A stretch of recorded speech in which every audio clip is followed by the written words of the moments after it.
लिखो हेडिंग नए पेज पे, डिफरेंशियल इक्वेशन, डिफरेंशियल इक्वेशन लिखो। इसमें सबसे पहले डेफिनेशन, डेफिनेशन, डेफिनेशन में लिखूं equation containing, equation containing an independent variable, an independent variable, comma, dependent variable, and the derivatives, and the derivatives of dependent variable, and the derivatives of dependent variable with respect to, with respect to independent variable, with respect to independent variable are called differential equations. With respect to independent variable are called differential equation, are called differential equation, full stop. लिखो example, example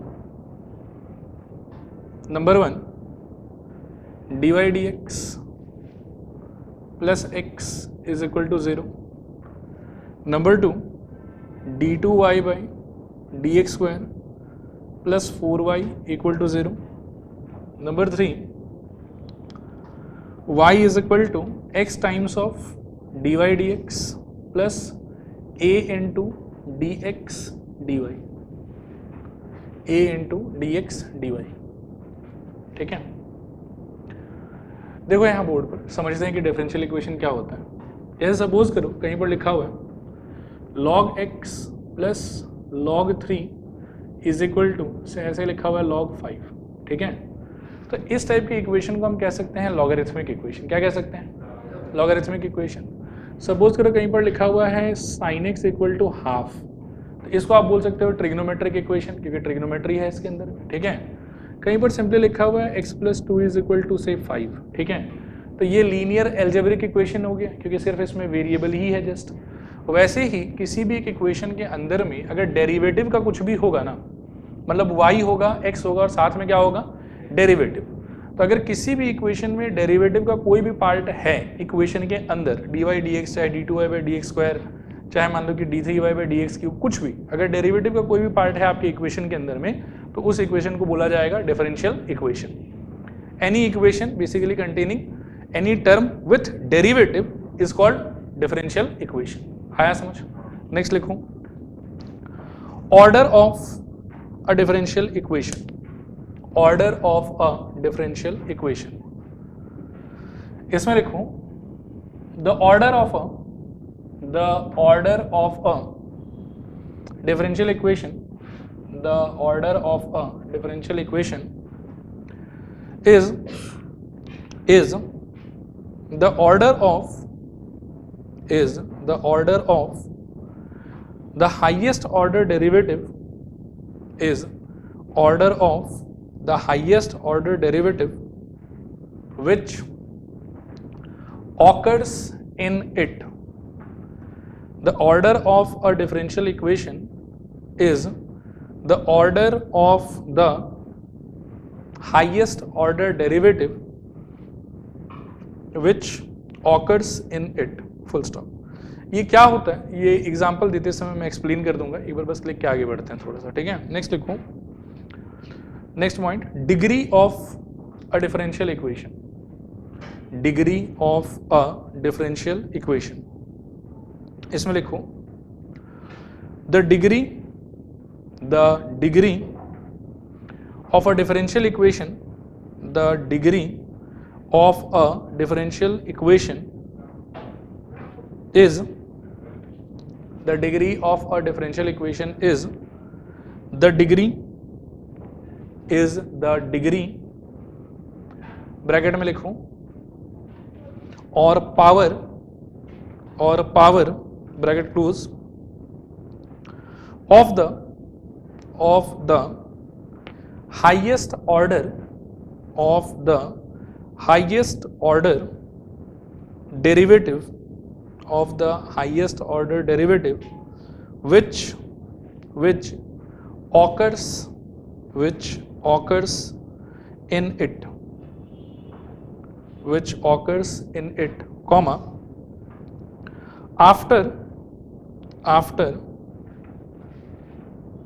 all the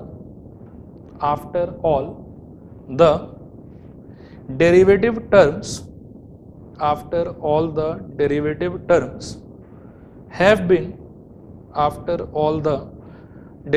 terms have been made free from radicals and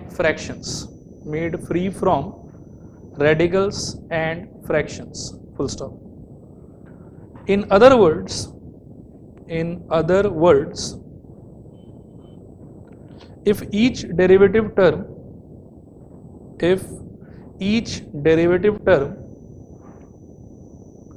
of a differential equation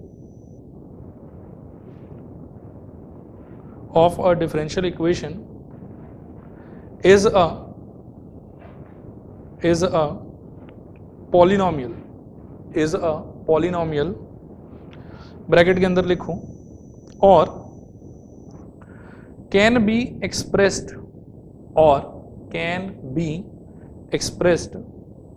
as polynomial, bracket close, then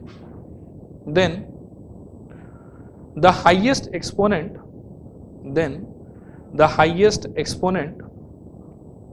of the highest order derivative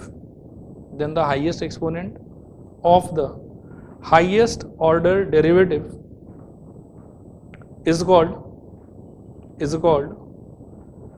the degree of the differential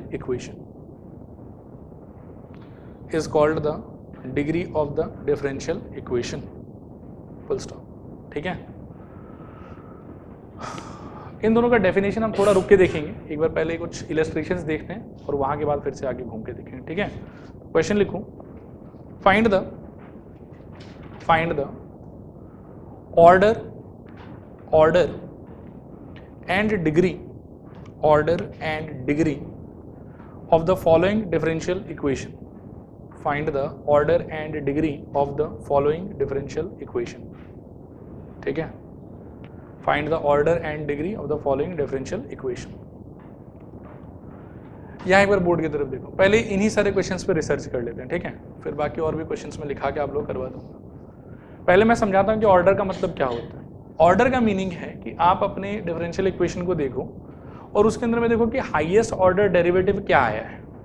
ठीक है ना, जैसे dy dx हो गया first order derivative, d2y by dx square क्या हो गया second order derivative, d3y by dx cube क्या हो गया थर्ड ऑर्डर डेरिवेटिव. ऐसे कर करके आप अपने पूरे इक्वेशन को ध्यान से नोटिस करो, जो सबसे हाईएस्ट ऑर्डर का डेरिवेटिव आपके इक्वेशन में प्रेजेंट होगा ना, उसी को हम बोलेंगे डिफरेंशियल इक्वेशन का क्या ऑर्डर. डिफरेंशियल इक्वेशन का क्या ऑर्डर. डिग्री थोड़ा सा सेंसिटिव है, डिग्री इतना इजीली डिफाइन नहीं होता. ठीक है, ऑर्डर का मतलब समझ में आ गया. इसका ऑर्डर क्या होना चाहिए 1, इसका ऑर्डर 2, इसका ऑर्डर 1 ही होगा क्योंकि यहाँ dy dx और यहाँ dx dy है, तो अल्टीमेटली हाईएस्ट ऑर्डर डेरिवेटिव तो फर्स्ट ऑर्डर ही है, तो इसलिए ऑर्डर क्या हो जाएगा 1. ठीक है, डिग्री को लेके क्या पंगा है, डिग्री बोलता है कि आपके इक्वेशन के अंदर में जहां कहीं पर भी डेरिवेटिव का टर्म है उसका पावर नेगेटिव नहीं होना चाहिए, उसका पावर फ्रैक्शन नहीं होना चाहिए, और डेरिवेटिव का टर्म खुद किसी के अंदर नहीं होना चाहिए, जैसे लॉग के अंदर या ई के पावर में वगैरह वगैरह. ठीक है, सारा डेरिवेटिव का टर्म अगर पॉलिनोमियल वाले सिचुएशन में है और उसका पावर क्या होना चाहिए पॉजिटिव इंटीजर, पावर क्या होना चाहिए पॉजिटिव इंटीजर, तो उस केस में आपके जो हाईएस्ट ऑर्डर वाला डेरिवेटिव है ना, उसका जो भी पावर होगा उसी चीज को हम डिग्री बोल पाएंगे. ठीक है, मैं थोड़ा इलस्ट्रेशंस लेता हूं और उसके बाद में दोबारा एक बार अगर डेफिनेशन नहीं समझ में आया तो घूम के आऊंगा. ठीक है, यहाँ पर आप देखो कि डेरिवेटिव का कितना टर्म है, एक ही टर्म है, और वो टर्म का जो पावर है क्या वो आपको नेगेटिव या फ्रैक्शन कुछ वैसा दिख रहा है, नहीं. जो आपका डेरिवेटिव है क्या वो किसी चीज के अंदर घुसा हुआ है, लॉग वॉग के अंदर, क्या वो किसी के पावर में है, नहीं. तो ये सारे मतलब क्या है कि समस्याओं से रहित है, सारे समस्याओं से फ्री है ये, तो इसीलिए इसका डिग्री डिफाइंड होगा। और डिग्री आइडेंटिफाई कैसे करेंगे, तो आपका इस इक्वेशन में हाईएस्ट ऑर्डर डेरिवेटिव टर्म कौन सा है, ये वाला, और इसका पावर कितना है, तो इसीलिए इसका ऑर्डर भी 1 और डिग्री भी 1। आ रहा बात समझ, इसका ऑर्डर कितना हो जाएगा 1 और डिग्री भी कितना हो जाएगा 1। आई होप समझ में आया। सेकेंड वाले में देखो कि हाईएस्ट ऑर्डर डेरिवेटिव कितना है, एक बार इसको लिखो मत, लिखा मैं दूंगा, एक बार बस देखते जाओ। हाईएस्ट ऑर्डर डेरिवेटिव कितना है 2, तो इसीलिए ऑर्डर तो क्या हो जाएगा इसका 2, लेकिन इस सेकेंड ऑर्डर मतलब क्या है कि डेरिवेटिव के टर्म का पावर कितना है, तो इसीलिए इसका डिग्री कितना हो जाएगा 1। और यहाँ पर भी आप देखो कि डेरिवेटिव का जो भी टर्म है वो किसी के अंदर में मान लो कि समस्या में फंसा हुआ नहीं, क्लियर है एकदम, पता रहा समझ। इसका पावर जो है वो नेगेटिव या फ्रैक्शन नहीं है, और साथ ही साथ ये किसी लॉग वॉग के अंदर नहीं है, ई के पावर में नहीं है, तो इसीलिए हम इसका डिग्री डिफाइन कर सकते हैं। सिमिलरली इस वाले में ऑर्डर 1, साथ ही साथ डिग्री 1 ही कह सकते हो। वैसे इसका डिग्री एक्चुअली 1 नहीं बोल पाओगे, ठीक है। थर्ड वाले में देखना ध्यान से, सारा का सारा dy dx के फॉर्म में होना चाहिए। किसके फॉर्म में होना चाहिए, dy dx के फॉर्म में होना चाहिए। तो इसमें ये क्या है, dy dx है शायद, और ये कौन से फॉर्म में है dx dy। तो इसको थोड़ा सा ठीक करना पड़ेगा हम लोग को डिग्री डिफाइन करने से पहले। ये हो जाएगा y इज इक्वल टू क्या, x into dy dx plus a upon क्या हो जाएगा ये dy dx। ये फील आ रहा है, एलसीएम एलसीएम खिलोगे तो y टाइम्स ऑफ क्या होगा बोलो, I think dy dx is equal to x times of dy dx का यहाँ पर होल स्क्वायर और प्लस कितना आ जाएगा e, ठीक है। समझ में आ रहा है। सारा का सारा जो डेरिवेटिव है वो ऑब्वियसली कौन से फॉर्म में होना पड़ेगा, dy dx के फॉर्म में होना पड़ेगा। अब सारा का सारा dy dx के फॉर्म में है, किसी का भी पावर नेगेटिव नहीं है, किसी का भी पावर फ्रैक्शन नहीं है, और कोई किसी लॉग के अंदर भी नहीं है, ई के पावर में भी नहीं है, वगैरह वगैरह। तो इसीलिए अब इसका ऑर्डर तो 1 ही रहेगा, क्योंकि हाईएस्ट ऑर्डर टर्म तो dy dx ही है। स्टिल डिग्री कितना हो जाएगा, डिग्री इसका हो जाएगा 2। आया बात समझ, ओके। अब इन क्वेश्चंस को कॉपी मत करो, मैं और भी क्वेश्चंस लिख रहा हूँ, आप लोग मेंटली थोड़ा सोचो कि ऑर्डर क्या होना चाहिए और डिग्री क्या होना चाहिए। मान लो कि 5x dy dx का whole square minus d2y by dx square minus 6y is equal to log x। बताओ what should be the order, what should be the degree. Order 2 होना चाहिए, क्योंकि हाईएस्ट ऑर्डर टर्म कितना है d2y by dx square, तो order 2। Degree क्या होना चाहिए, डिग्री के लिए पहले देखो कि आपका सारा डेरिवेटिव वाला टर्म जो है किसी का भी पावर फ्रैक्शन या नेगेटिव है।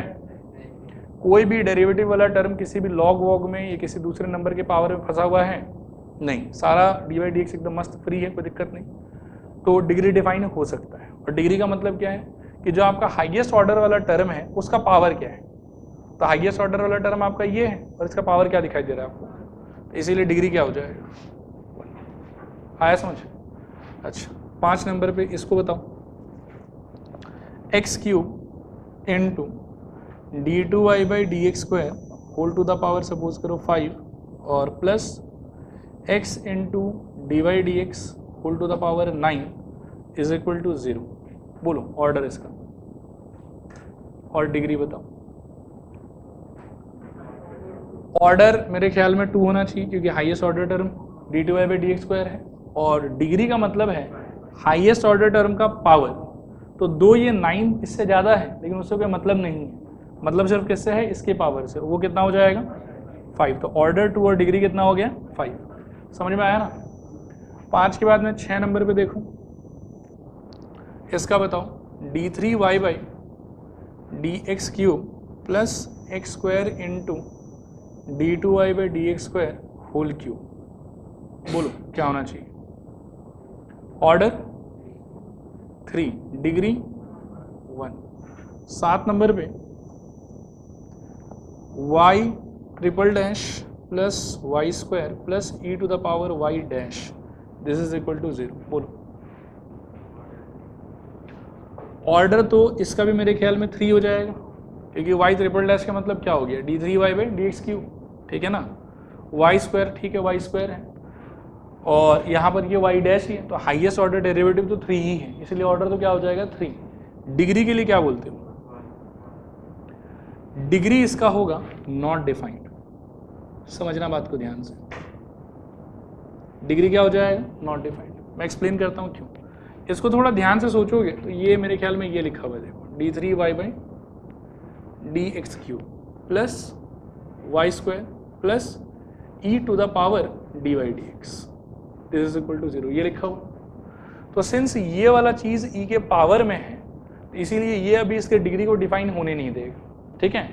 कभी किसी सिचुएशन में अगर आपको ऐसे डी वाई डी एक्स किसी के पावर में या किसी लॉग के अंदर फंसा हुआ अगर दिखाई दे तो ऐसा नहीं कि ये दिखते ही आप बोल दो कि डिग्री नॉट डिफाइंड, ठीक है। ऐसा अगर दिखे ना आपको तो आपको कोशिश ये करना चाहिए कि क्या हम इसको ठीक कर सकते हैं, क्या हम इसको नॉर्मल सिचुएशन में कन्वर्ट कर सकते हैं। Normal situation in the sense कि क्या हम इस डी वाई डी एक्स को नीचे बेस में ला सकते हैं किसी तरीके से। अगर ला सकते हैं तो हमको कोशिश करना चाहिए। तो देखो कोशिश करके क्या होगा, आप सपोज करो कि इसको उस साइड ले जाओ तो क्या हो जाएगा बताओ, d3y by d x cube plus y square is equal to क्या, या ऐसा सोचो कि इसको इधर ही रहने दो, उससे थोड़ा इजी होगा। ये दोनों मिलके उस साइड चला गया तो इनके बाहर क्या आ जाएगा, minus sine is equal to e to the power d y d x. अब यहाँ से देखो डी वाई डी एक्स को फ्री करना पॉसिबल है, ठीक है। क्या हो जाएगा बताओ, log of what, negative of d3y by d x cube plus y square, I think this is equal to what, e, या ई नहीं सॉरी, क्या हो जाएगा यहाँ पर डी वाई डी एक्स। ये फील आ रहा है। तो हम इस डी वाई डी एक्स को नीचे तो ला सकते हैं, लेकिन इसको नीचे लाने पे क्या हुआ कि ये इधर वाला d y d x log में घुस गया। बात आया समझो। इस इक्वेशन में डिग्री डिफाइन करने में ये प्रॉब्लम था कि d y d x was in the power of e, इसी वजह से आप डिग्री डिफाइन नहीं कर सकते। लेकिन ये देखने के बाद में आपको ऐसा नहीं कि छोड़ दो डिग्री डिफाइन नहीं होगा, आपको कोशिश ये करना चाहिए कि इसको ठीक किया जा सकता है क्या। तो हमने ठीक करने का कोशिश किया। ठीक करने पे क्या हुआ कि ये तो ठीक हो गया, इसके चक्कर में ये वाला लॉग के अंदर चला गया, तब इसकी वजह से डिग्री डिफाइन नहीं होगा। एक साथ आप इस इक्वेशन में सबको ठीक नहीं कर पाओगे, तो इसीलिए फाइनल कंक्लूजन हम क्या देंगे कि डिग्री इज नॉट डिफाइंड। आया बात समझ। तो कभी भी ऐसा दिखेगा तो पहले क्या करोगे आप, सिंप्लीफाई करने का कोशिश। सिंप्लीफाई करने में अगर कामयाब हो गए, कामयाब इन द सेंस कि सारे डेरिवेटिव के टर्म को आप एज अ पॉलिनोमियल एक्सप्रेस कर पाए without negative and fractional power and without any derivative term inside log और इन पावर ऑफ समथिंग, अगर ऐसा कर पाए आप तो आप डिग्री डिफाइन कर सकते हो। लेकिन अगर नहीं कर पाओगे ना तो उस केस में आपको लास्ट में क्या बोलना पड़ेगा, डिग्री नॉट डिफाइन। आया समझ, ठीक है। 7 के बाद में सपोज करो ये क्वेश्चन और दिखाता हूं, देखो 8, इसको सोचना थोड़ा सा। 1 minus d y d x का whole square this is equal to cube root of से d2y by d x square. Order क्या होगा इसका, ऑर्डर तो पक्का 2 हो जाएगा, कोई इशू नहीं है। क्या इस सिचुएशन में डिग्री डिफाइन हो सकता है, नहीं। क्यों, क्योंकि इस डेरिवेटिव के टर्म का पावर कैसा है, फ्रैक्शनल। क्या हम इसको ये देख के बोल दे कि नॉट डिफाइंड, ये ठीक करने का ट्राई करना चाहिए, ठीक करने का ट्राई करना चाहिए। इसको ठीक करने के लिए क्या कर सकते हैं, क्यूबिंग बोथ साइड। तो क्यूबिंग बोथ साइड करेंगे तो क्या हो जाएगा बताओ, 1 minus d y d x का होल स्क्वायर का whole cube this is equal to what, d2y by d x square. आया फिर थोड़ा पूरा। अब इसका डिग्री डिफाइन कर सकते हैं क्या, क्योंकि अब सारा डेरिवेटिव वाला जो टर्म है आपका वो फ्रैक्शनल पावर से फ्री हो गया। कोई डेरिवेटिव का टर्म किसी लॉग वॉग के अंदर नहीं गया है, कोई डेरिवेटिव का टर्म किसी चीज़ के पावर में नहीं है। तो इस इक्वेशन से डिग्री डिफाइन हो सकता है। अच्छा, डिग्री डिपेंड किस पे करेगा, इस पे कि इस पे, हाईएस्ट ऑर्डर वाले पे, मतलब हाईएस्ट ऑर्डर डेरिवेटिव के टर्म पे। तो इसको यदि मैं एक्सपेंड कर भी दूँ स्टिल यहाँ से तो मेरा डिग्री आना है नहीं, डिग्री आना कहाँ से, यहाँ से। तो मैं एक्सपेंड नहीं करूँगा और फिर भी I will declare the degree to be how much, 1। आया समझ, नहीं आया समझ, थोड़ा पूरा करो copy.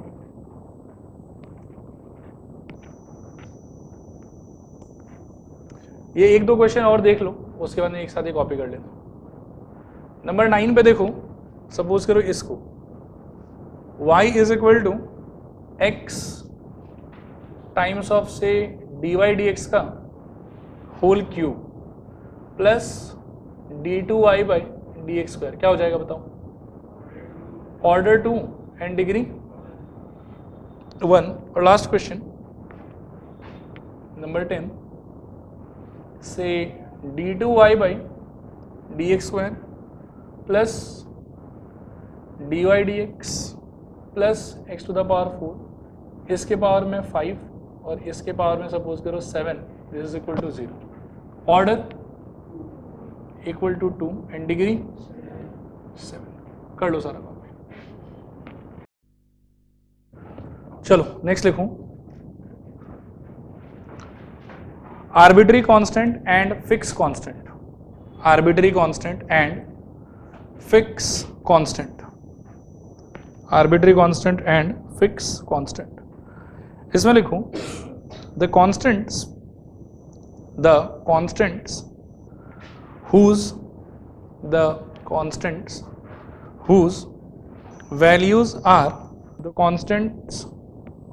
values are known are called fixed constants.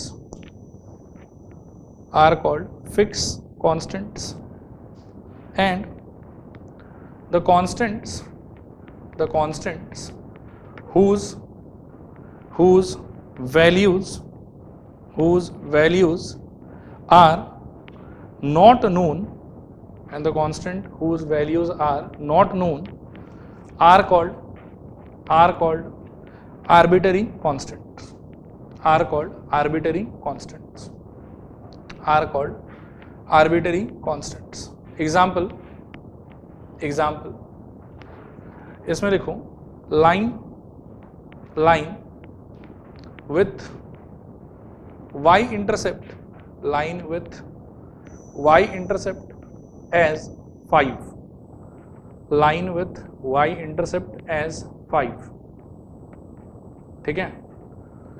अब देखो कोई अगर बोले कि line with y intercept as 5 निकालना है आपको, तो उसका आप इक्वेशन क्या लिख सकते हो. y is equal to mx plus c होता था, जहां पर m का मतलब क्या होता था, स्लोप, और c का मतलब क्या होता था, y इंटरसेप्ट. ये ध्यान है ना आप लोग को. तो अगर मैं बोलूँ कि एक लाइन जिसका y इंटरसेप्ट क्या होगा 5, तो उसका इक्वेशन इन जनरल आप क्या बोल सकते हो, y is equal to mx plus 5. अब इसमें क्या है कि y इंटरसेप्ट का तो आपको एग्जैक्टली वैल्यू पता चल गया. m के बारे में भी आप जानते हो कि m यहाँ पर वेरिएबल नहीं हो सकता, m को यहाँ पर क्या होना पड़ेगा, कांस्टेंट. तो ये तो पता है कि ये कांस्टेंट है, लेकिन ये टू बी प्रिसाइज क्या वैल्यू लेगा वो हम लोग को क्लियरली आइडिया नहीं है. तो ऐसे कांस्टेंट को हम बोलते हैं आर्बिट्री कांस्टेंट, कि कांस्टेंट तो है लेकिन वैल्यू क्या लेगा वो हमको नहीं पता. और जिसका हमको ये भी पता है कि कांस्टेंट है और साथ ही साथ वैल्यू भी पता है, उसको हम क्या बोलेंगे, फिक्स कांस्टेंट. ठीक है. तो लिखे उसमें पहले आप लोग लाइन क्या लिखें, line with y intercept as 5. नीचे लिखो y is equal to mx plus 5. इसमें लिखो here m is arbitrary constant, here m is arbitrary constant and 5 is fixed constant. m is arbitrary constant and 5 is fixed constant. ठीक है. Next heading लिखो formation of differential equation. Formation of differential equation लिखो. Heading क्या लिखा आप लोगों ने, formation of differential equation. इसमें लिखो step 1, choose a proper equation for the given situation and mark it as equation number 1 full stop. Step 2, identify the number of arbitrary constant. Identify the number of arbitrary constant in equation 1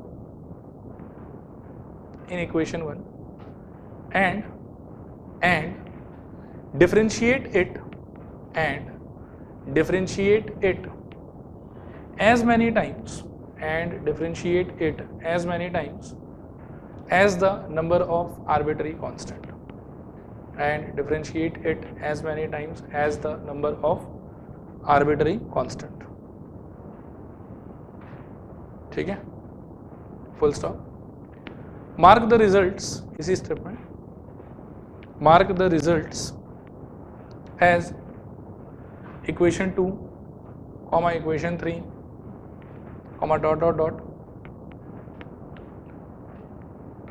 equation 2, equation 3, dot dot dot, full stop.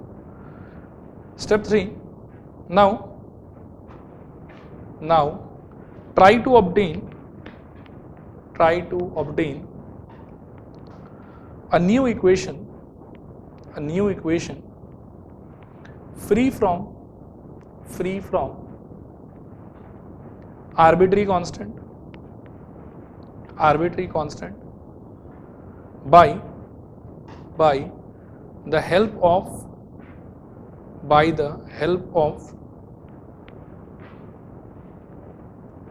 the obtained equations, equation 1, equation 2, equation 3, dot dot dot, full stop. Step 4. This new equation obtained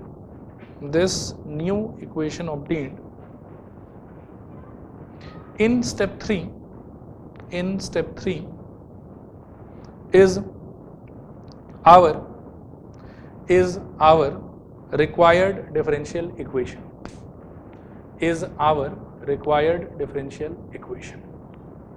ठीक है, ignore करो एक बार क्या लिखा है, एक question लेते हैं उसके साथ में समझने का ट्राई करेंगे. तो लिखो question, find the differential equation of the family of parabola having vertex at origin and opening towards the positive direction of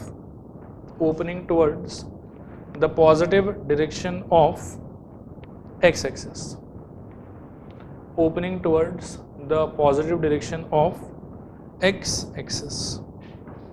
full stop. ठीक है, अब जो भी स्टेप्स लिखा हुआ है उनको समझ के इस क्वेश्चन में अप्लाई करने का थोड़ा सा ट्राई करते हैं. ठीक है, स्टेप नंबर 1 पढ़ो, क्या दिया हुआ, क्या है बताओ. Choose a proper equation for the given situation and mark it as equation number 1.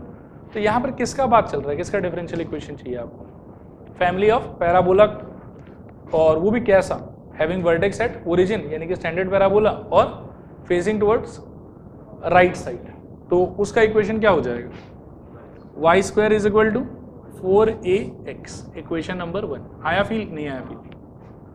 ठीक है, लिखो, let the family of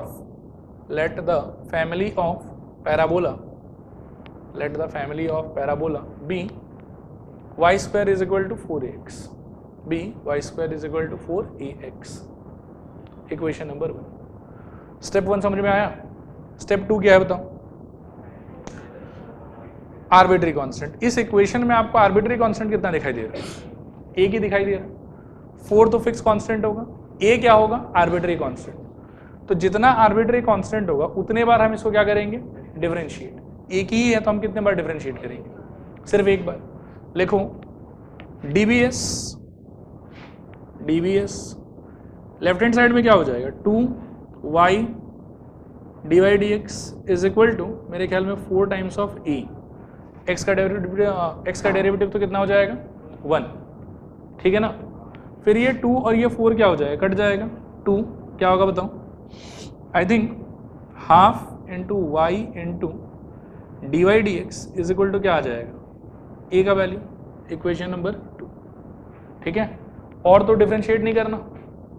यदि सपोज करो कि 2 आर्बिट्री कांस्टेंट होता तो पहले एक बार किया, रिजल्ट को थोड़ा सिंप्लीफाई किया, जो आया उसको मार्क कर लिया, और एक बार इसको फर्दर कर देते differentiate.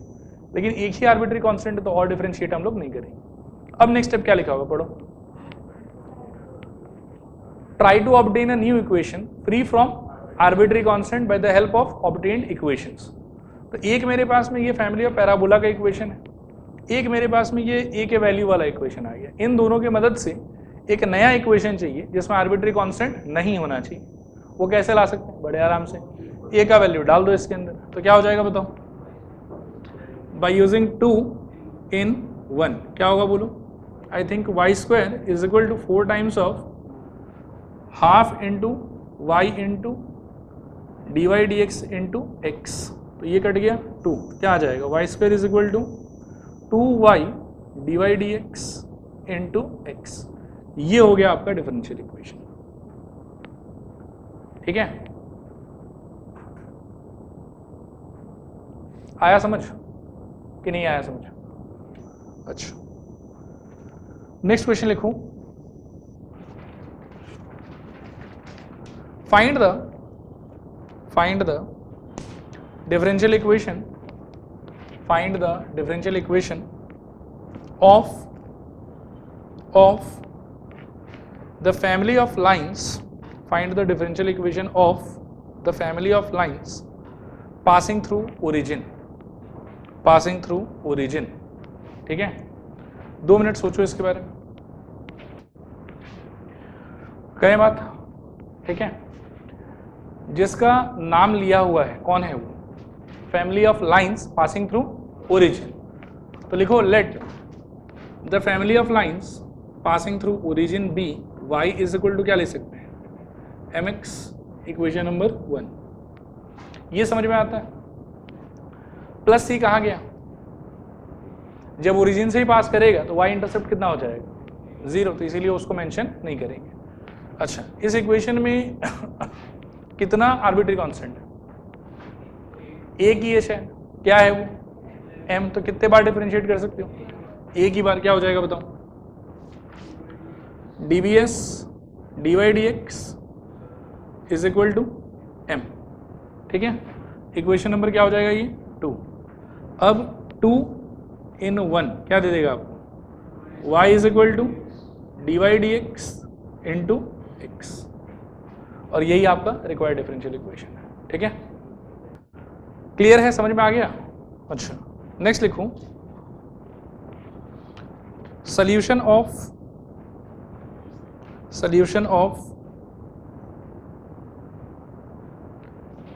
A differential equation, solution of a differential equation, solution of a differential equation. ठीक है, इसको मैं पहले थोड़ा ऑरली समझा देता हूँ, फिर इसका डेफिनेशन लिख लेंगे। ठीक है, यहाँ थोड़ा ध्यान से देखो। मान लो x plus 2 is equal to, कहीं पर 10 लिखा हुआ, तो यहाँ पर x का वैल्यू कितना होगा? 8, और हम इसको क्या बोलते हैं?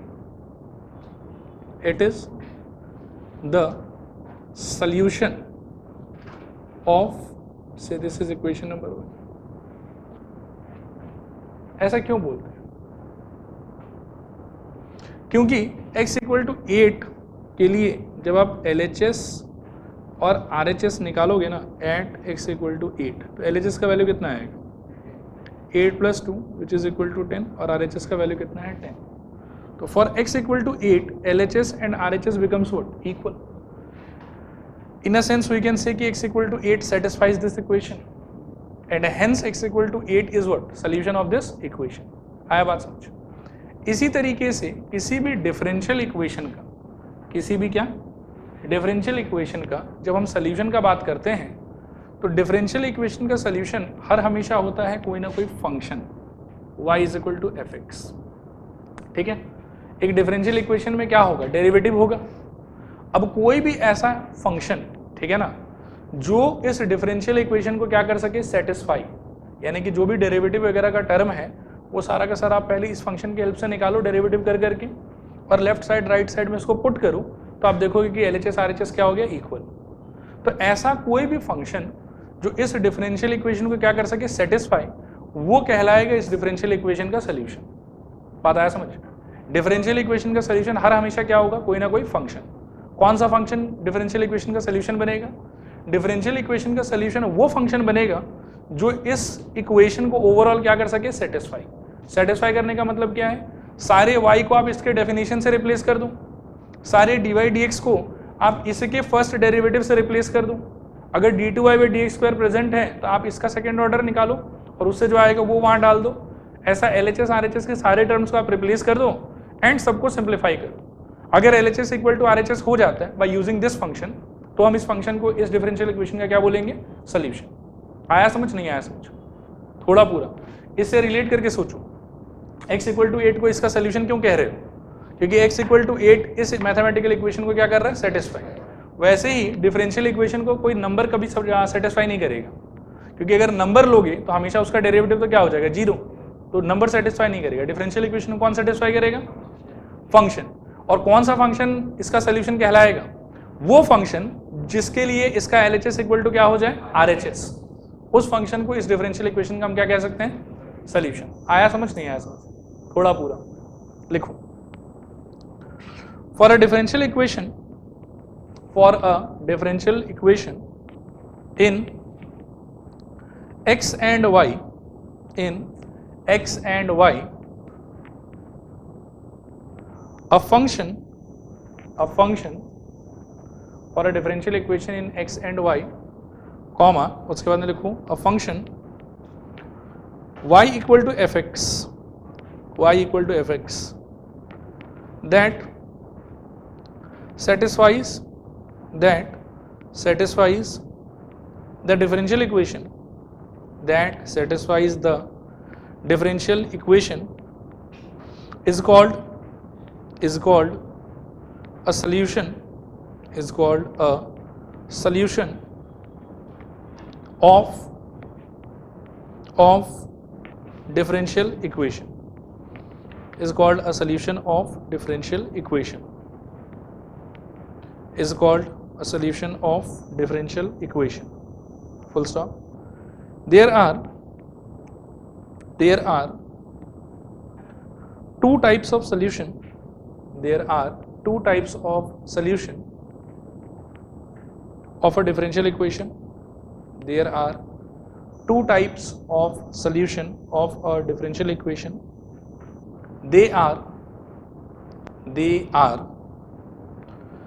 नीचे लिखो number 1 general solution, number 1 general solution.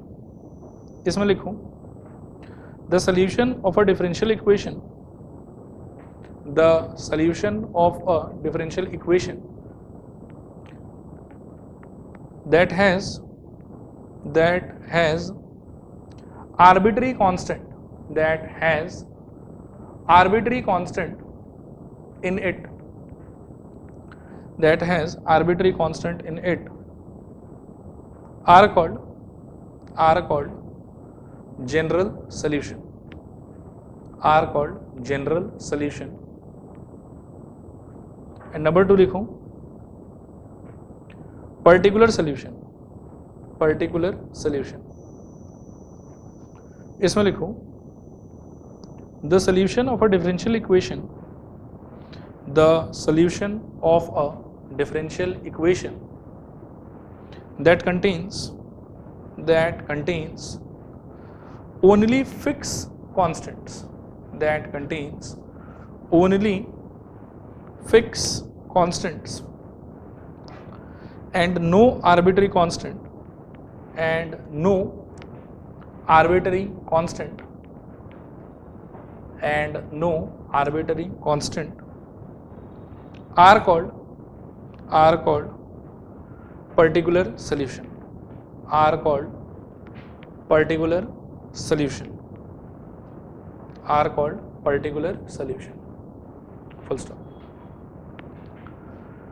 अभी के लिए सिंपली ये समझो कि अगर आपके फंक्शन के अंदर मान लो कि कोई ये डिफरेंशियल इक्वेशन है, इसको हम सॉल्व किए, सॉल्व करके ऑब्वियसली क्या आएगा, इसका सोल्यूशन क्या आएगा, कोई ना कोई फंक्शन आएगा। इस फंक्शन के अंदर में अगर आपको एक भी आर्बिट्री कांस्टेंट दिखाई दे रहा है, कौन सा कांस्टेंट, आर्बिट्री, जिसका ये तो पता है कि कांस्टेंट है लेकिन एग्जैक्टली वैल्यू क्या है वो नहीं पता, तो उस टाइप के फंक्शन को हम क्या बोलेंगे, जनरल सोल्यूशन। क्या बोलेंगे उसको, जनरल सोल्यूशन। और अगर ऐसा हुआ कि इसको आप सॉल्व किए, ऑब्वियसली इसके सोल्यूशन में क्या आएगा, कोई ना कोई फंक्शन, और उस फंक्शन में अगर एक भी आर्बिट्री कांस्टेंट नहीं, सारा का सारा कांस्टेंट कैसा है, पर्टिकुलर, मतलब फिक्स, तो उस सोल्यूशन को ओवरऑल हम क्या बोलेंगे, पर्टिकुलर सोल्यूशन। तो फिर से कहते हैं, देखो डिफरेंशियल इक्वेशन को जब प्रॉपर्ली सॉल्व करोगे तो लास्ट में निकल के तो क्या आएगा, फंक्शन। निकल के तो क्या आएगा, फंक्शन। अगर फंक्शन में एक भी आर्बिट्री कांस्टेंट है तो इस सोल्यूशन को क्या बोलोगे, जनरल सोल्यूशन। और अगर सारा का सारा कांस्टेंट जो इसमें दिखाई दे रहा है वो फिक्स कांस्टेंट है तो इसको क्या बोलोगे, पर्टिकुलर सोल्यूशन। आया बात समझ। अब ये कैसे निकालते हैं वो हम थोड़ी देर में डिस्कस करेंगे, ठीक है। नेक्स्ट हेडिंग लिखो, solution of a differential equation, solution of a differential equation by the method of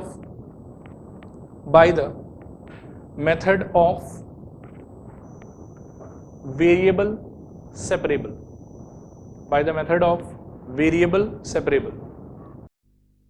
लिखो इसमें, if a differential equation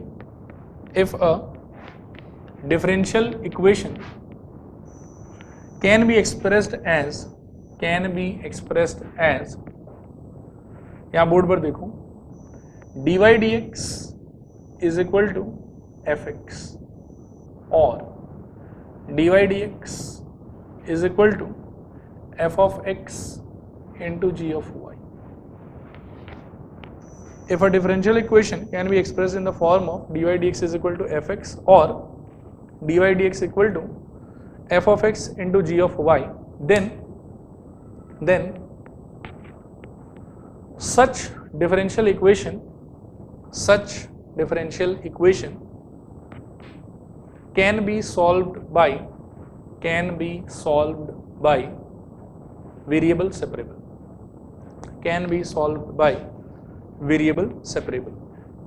ठीक है,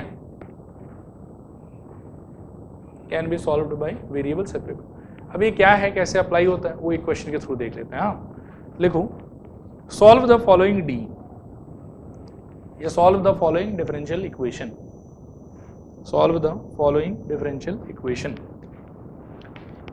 dy dx is equal to x log x, dy dx is equal to x log x। अब 2 minute के लिए board पर देखो, ये क्या इन दोनों में से किसी एक कैटेगरी में है, मेरे ख्याल में हाँ। dy dx is equal to some function of x है कि नहीं, तो ये fx हो गया, आई थिंक फर्स्ट कैटेगरी में। इसको सॉल्व करने के लिए आप क्या कर सकते हो, देखो आप dy को तो यहीं पर रखो, वहां पर ले जाओ x log x और यहां पर लगा दो dx, ठीक है। फॉर्मेशन के लिए आपको याद होगा कि ओरिजिनल इक्वेशन फंक्शन रहता था आपके पास, आप क्या करते थे, डिफरेंशिएट, और फिर क्या बन जाता था, डिफरेंशियल इक्वेशन। सोल्यूशन फाइंड करने के लिए क्या है कि यहाँ से पहले इसको ऐसा बनाओ, ठीक है।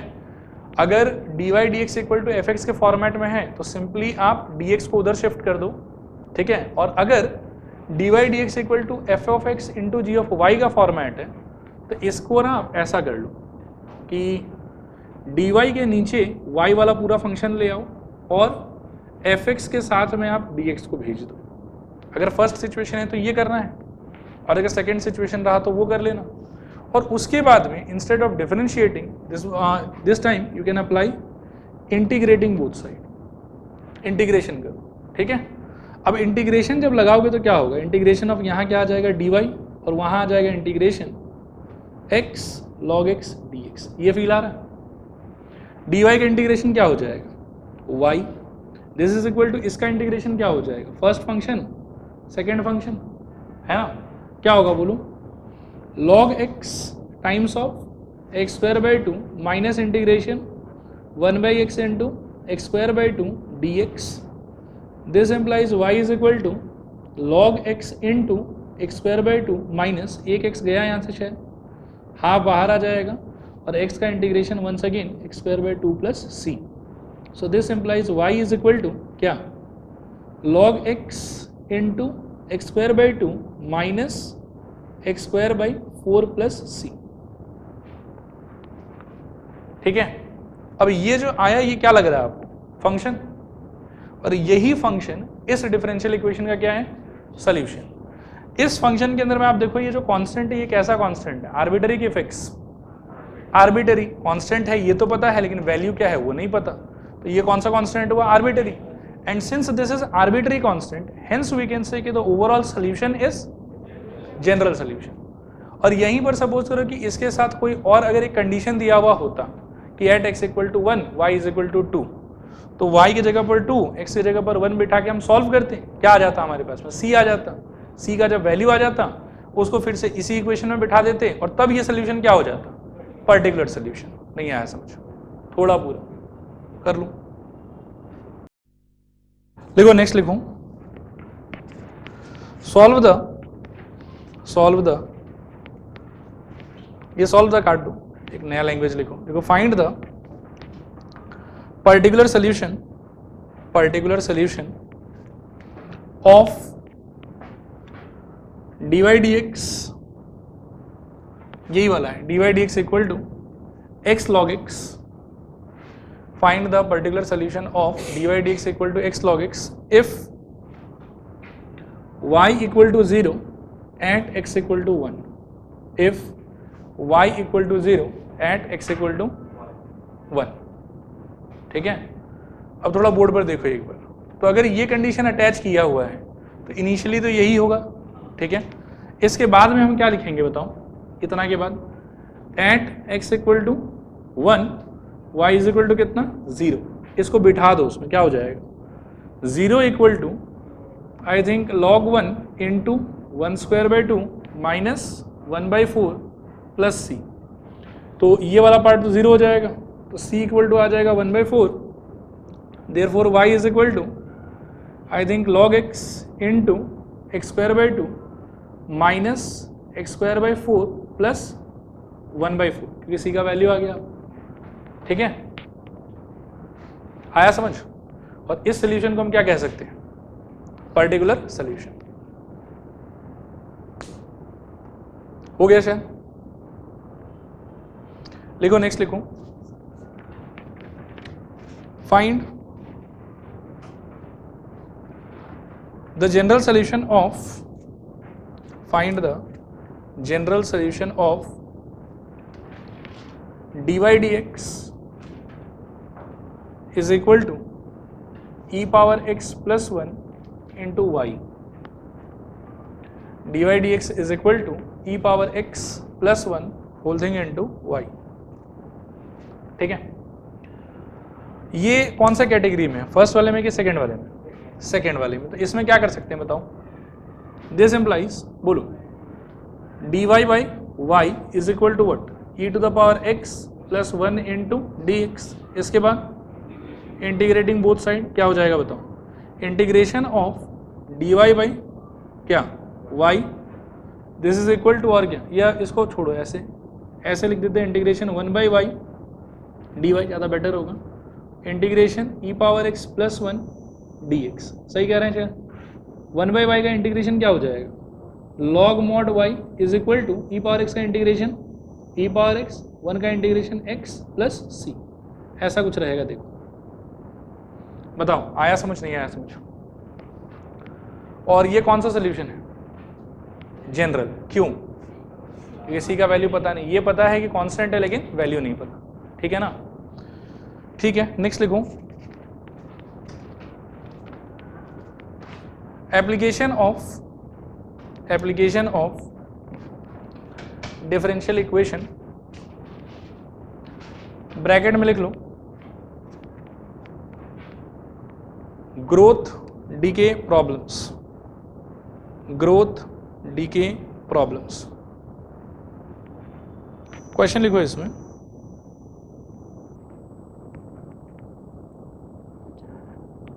बोले, in a bank the principal increases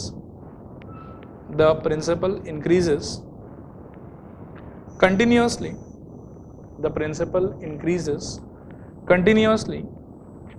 at the rate of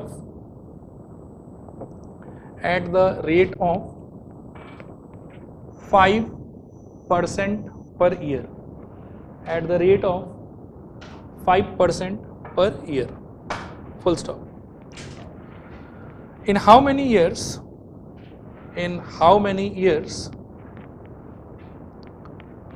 will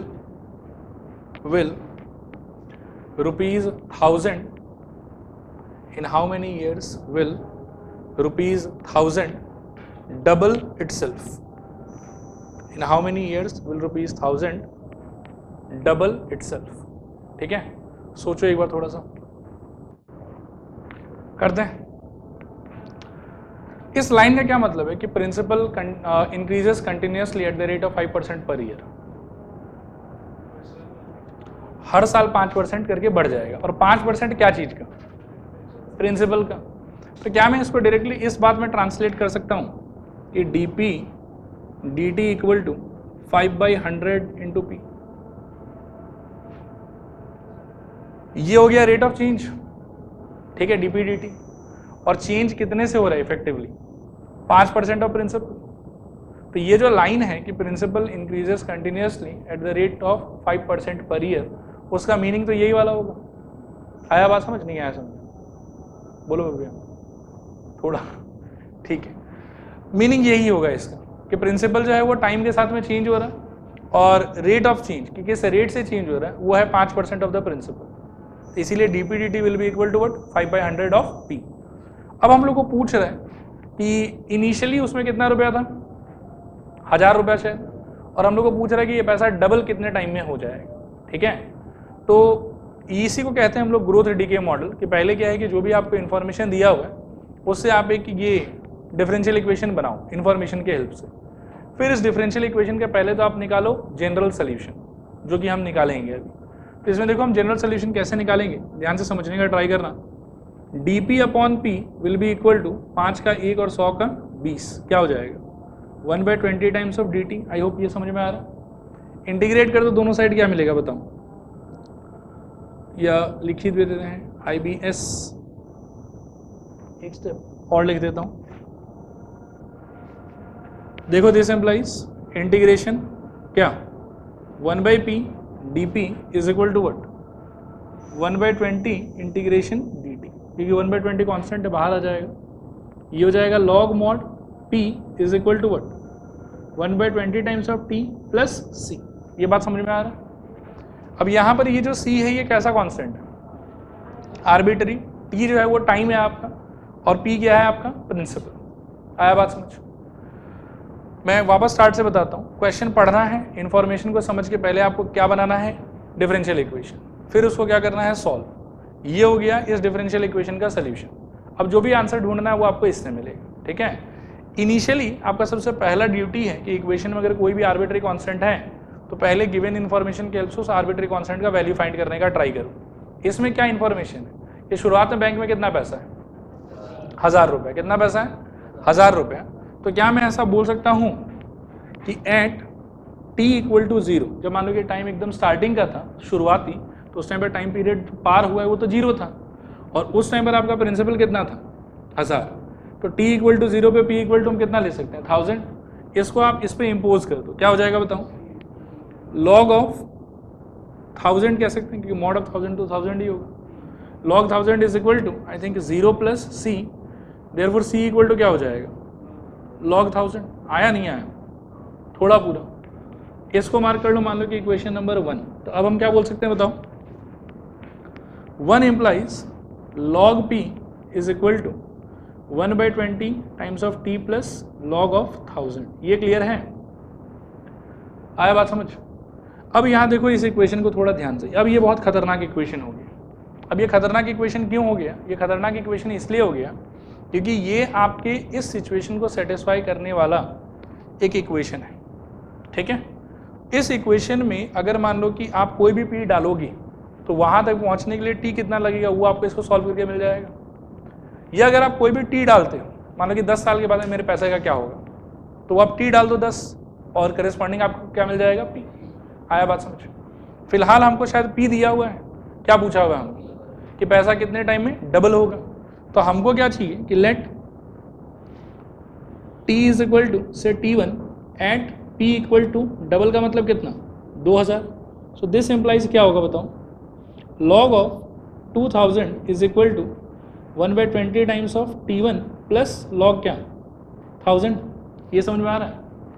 अब ध्यान से सोचना, log 1000 को इधर ले आओ तो क्या हो जाएगा, सब्ट्रैक्ट, और log में सब्ट्रैक्शन का मतलब डिवाइड, तो अल्टीमेटली क्या होगा बताओ, log of 2000 divided by 1000, this is equal to, देखो यहाँ मैं बस T1 को रखता हूँ, ये जो डिनोमिनेटर में 20 इससे क्या कर सकते हैं, क्रॉस मल्टीप्लाई, तो क्या हो जाएगा यहाँ पर 20, सही है।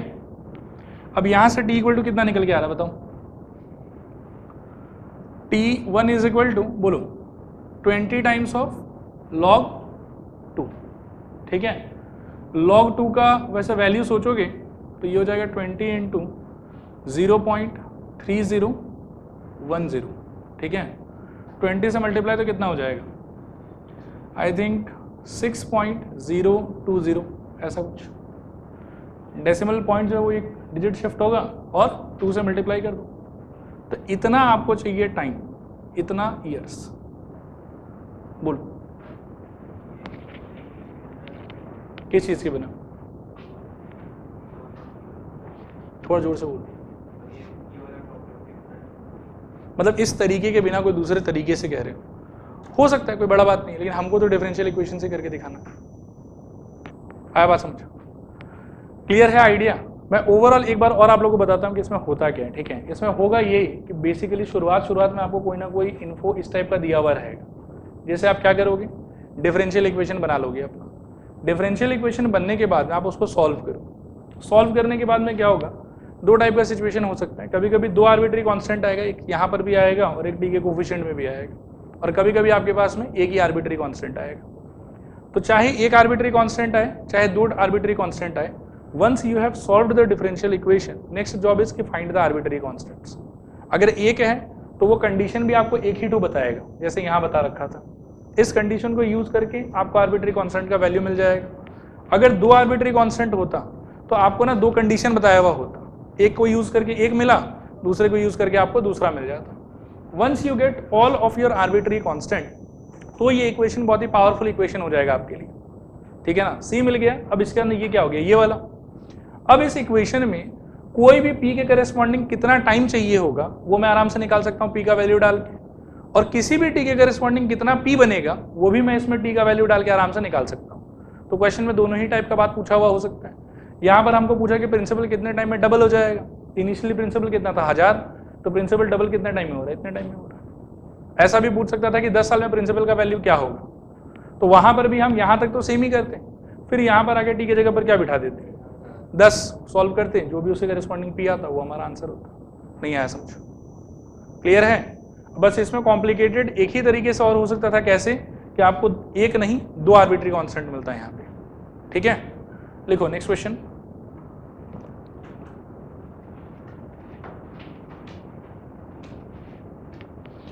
the volume of a spherical balloon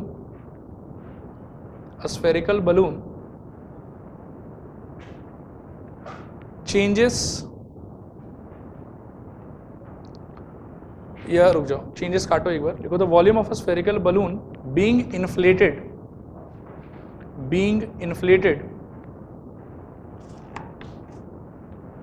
changes at a constant rate,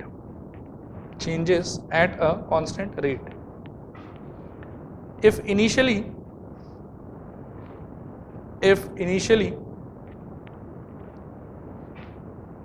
its radius is 3 units, and after 3 seconds its radius is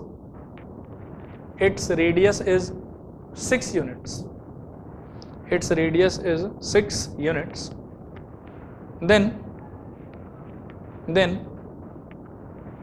find the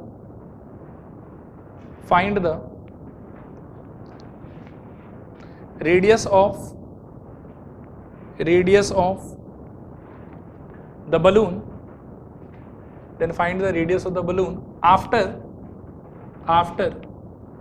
t seconds, after t seconds. मतलब बेसिकली रेडियस और टाइम के बीच में एक relationship मांग रहा है आपसे। Clear है? एक बार गो थ्रू करो अच्छे से।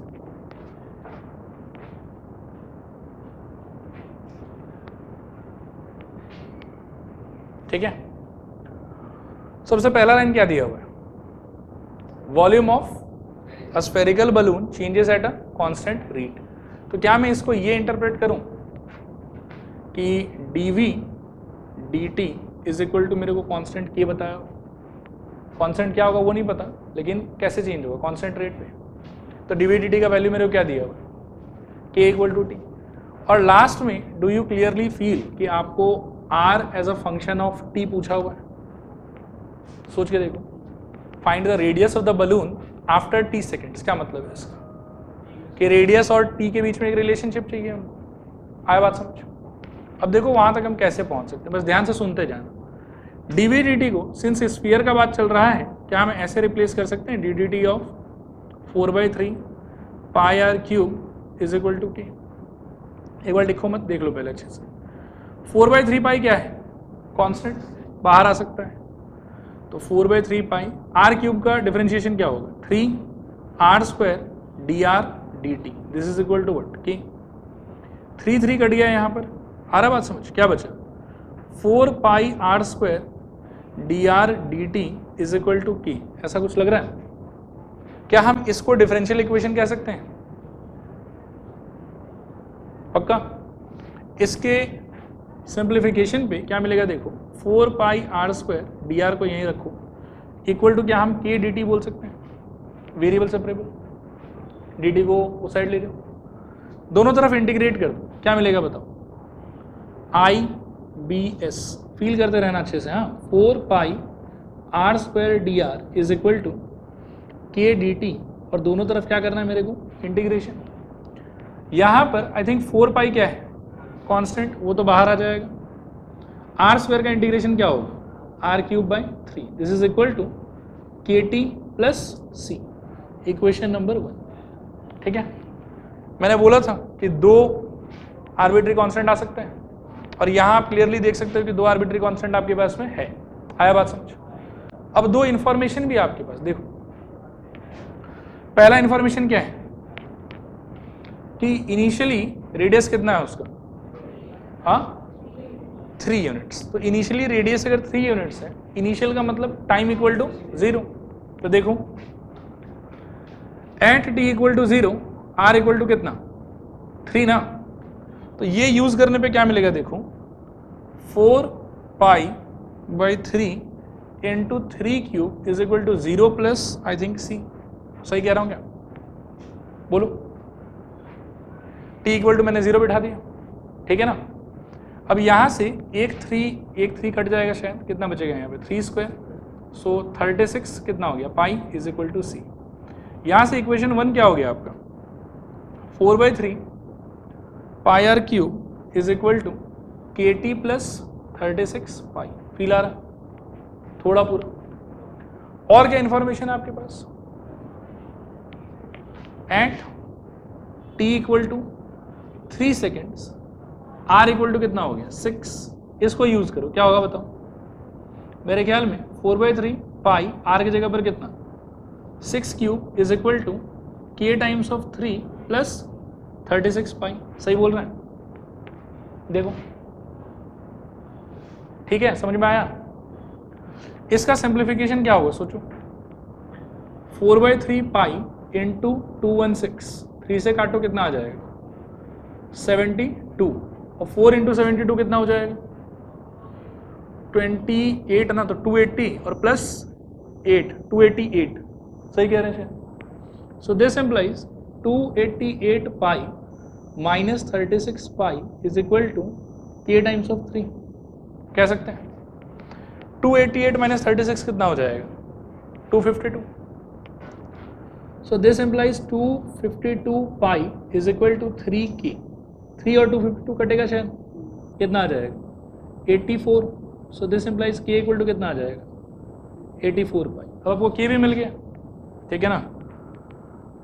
एक सेकंड रुकना, मैं यहाँ लिख देता हूँ। हाँ, पार्ट 3 थोड़ा सा ही है। देखते रहना ध्यान से। अब इक्वेशन 1 क्या देगा मेरे को, बोलो 4/3 pi r cube is equal to k का वैल्यू कितना मिला है 84 पाई टाइम्स ऑफ टी, और सी का वैल्यू कितना आया था 36 पाई। समझ में आ रहा है? क्या हम पाई सारे में से काट सकते हैं? तो आई थिंक पाई गया और पाई गया, और 4 से सबको उड़ा भी सकते हैं शायद। 4 गॉन, 84 में कितना आ जाएगा 21, और 36 में कितना आ जाएगा 9। परफेक्ट, सही है। इस 3 को क्रॉस मल्टीप्लाई कर लो, क्या होगा r cube is equal to 3 into 21 63 t, और 3 इंटू 9 plus 27। So this implies r equal to कितना आ जाएगा cube root of 63 t plus 27। This is the required solution of that differential equation and this is our required relation. ठीक है, कर लो copy.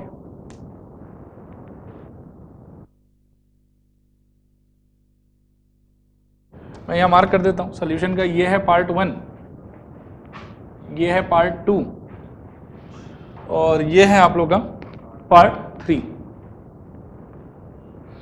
ये नहीं करना कॉपी, और ये भी नहीं करना कॉपी, और ये भी नहीं। ठीक है, अब यहां पर आके हो गया आप लोगों का डिफरेंशियल इक्वेशन भी खत्म। इतना ही था। ठीक है।